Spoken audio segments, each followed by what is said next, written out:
Friends, welcome to agriculture farmers. Friends, నేను ఇంతకుముందు అలెక్టోసిజ్మేట్ అయితే వాడానని ఒక వీడియో చేశాను కదా. అలెక్టోసిజ్మేట్ వాడిన తర్వాత ముడత అనేది కొంచెం అయితే వచ్చుండే.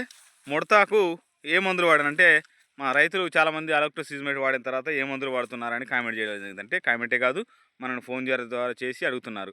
అయితే అలెక్టోసిజ్మేట్ వాడిన తర్వాత నేను ఏ మందులు పర్సనల్గా వాడానంటే చూడండి, చూపెడతాను. ఇప్పుడు చూడండి, జానీ అంటే చూడండి, ఫిప్రోనిల్ 18.87 WWSC ఫార్ములాస్. అంటే ఈ జానీ అనేది మనకు ఇథియాన్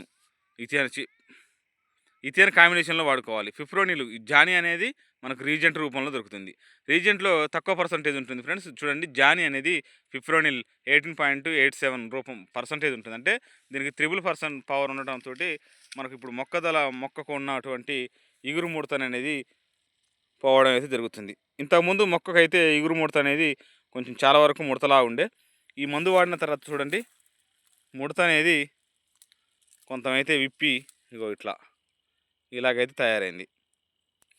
ఈ జానీ అనేది ఎంత మందుకు వాడుకోవాలంటే, అసలు జానీ ఇది చూడండి, ఇది ఏం కంపెనీ అంటే గర్డా కంపెనీ. దీని ధర ఎలా ఉంటుంది, ఎకరానికి ఎంత మోతాదులో వాడుకోవాలో చూద్దాం.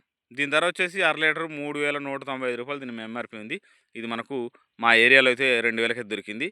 ఇది 1/2 లీటర్ వచ్చేసి ఒక ఎకరానికి 1/4 లీటరు, అంటే 1/2 లీటరు 2 ఎకరాలకు వాడుకోవచ్చు. 1/2 లీటరు 2 ఎకరాలకు వాడుకున్నట్టయితే మనకు మంచి రిజల్ట్. దీనికి కాంబినేషన్ ఏం కలుపుకోవాలి? కాంబినేషన్ ఖచ్చితంగా రైతులు ఇథియాన్ అనేది మన రైతులు అయితే చుట్టుపక్కల అయితే వాడడం జరిగింది. ఇథియాన్ కాంబినేషన్లో జాని వాడినట్టయితే మనకు కొంచెం తెల్లదోమని మరియు ఆకు ముడతని పోయిగొట్టి మొక్క మంచి ఎదుగుదలకు ఉపయోగపడి పూత రావడానికి అయితే అవకాశం ఉంది. మీరు కూడా ఈ మందు వాడినట్టయితే కామెంట్ సెక్షన్లో తెలియజేయండి. మా రైతు వీడియో సపోర్ట్ చేయండి, షేర్ చేయండి. ఈ యొక్క వీడియో మీకు ఉపయోగపడుతున్న ఉద్దేశంతో ఈ వీడియో అనేది జరుగుతుంది. మన ఛానల్కి సబ్స్క్రైబ్ చేసుకోవడం మాత్రం మర్చిపోకండి. Thanks for watching. Thank you.